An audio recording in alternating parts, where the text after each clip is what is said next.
Après, il a été obligatoirement tronqué puisqu'il n'est pas allé jusqu'au bout. Mmh. Et chacun peut le regretter. Et c'est un regret sans doute éternel, mais c'est comme ça.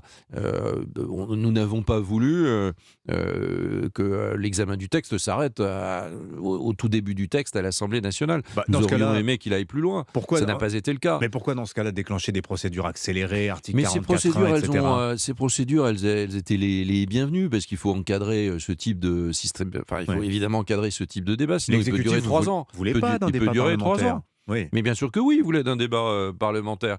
Il a duré plus longtemps qu'à l'époque où j'étais ministre du Travail. Le débat, il a duré plus longtemps, et je n'avais pas employé les mêmes procédures, il a duré plus longtemps qu'au moment de la réforme de 2010. Donc Vous voulez dire qu'on il pouvait n'y a pas pas avoir d'abus vous voulez dire que de l'exécutif. vous pensez qu'il n'était pas possible, là, compte tenu de la configuration du Parlement, d'avoir un débat sain, équilibré, dans des délais raisonnables sur la réforme Non, des mais retraites? parce que l'Assemblée, elle n'est pas équilibrée, elle est déséquilibrée. Il y a plein d'extrémistes dont le but est au fond de mettre la pagaille, le chaos, de changer la société. Au fond, ils ont le droit de le vouloir.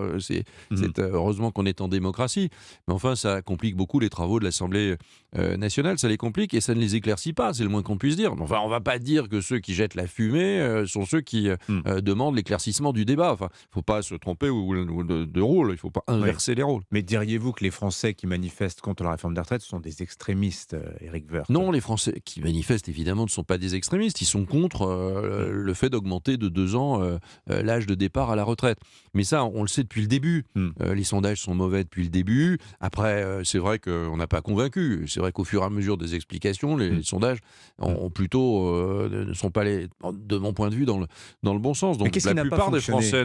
la plupart des Français, Oui. je pense, ne veulent pas de cette réforme parce qu'ils ne veulent pas travailler 2 ans de plus, et puis sans doute aussi ils expriment une colère ou une inquiétude plus large, plus générale. Il y a aussi beaucoup d'inflation, beaucoup de questions qui se posent. Mmh. On n'est pas le seul peuple à être confronté à ces questions. Mmh. Beaucoup de peuples. Pourquoi? Parce que le monde, il est en mutation. Ce que je dis là est d'une banalité extrême, mais cette mutation, elle joue dans la vie de chacun. Elle pose des questions à chacun sur le sens de son propre travail, comme sur le sens de la Mmh. société dans laquelle il a envie de vivre. Alors il y a le terreau. Mais Oui. le gouvernement, lui, doit faire des trucs concrets. Et des trucs concrets, c'est quand même à un moment donné de sauvegarder l'essentiel du système social français. Et l'essentiel du système social français, c'est évidemment ce beau régime de Mmh. retraite par répartition. Et ça nécessite des efforts.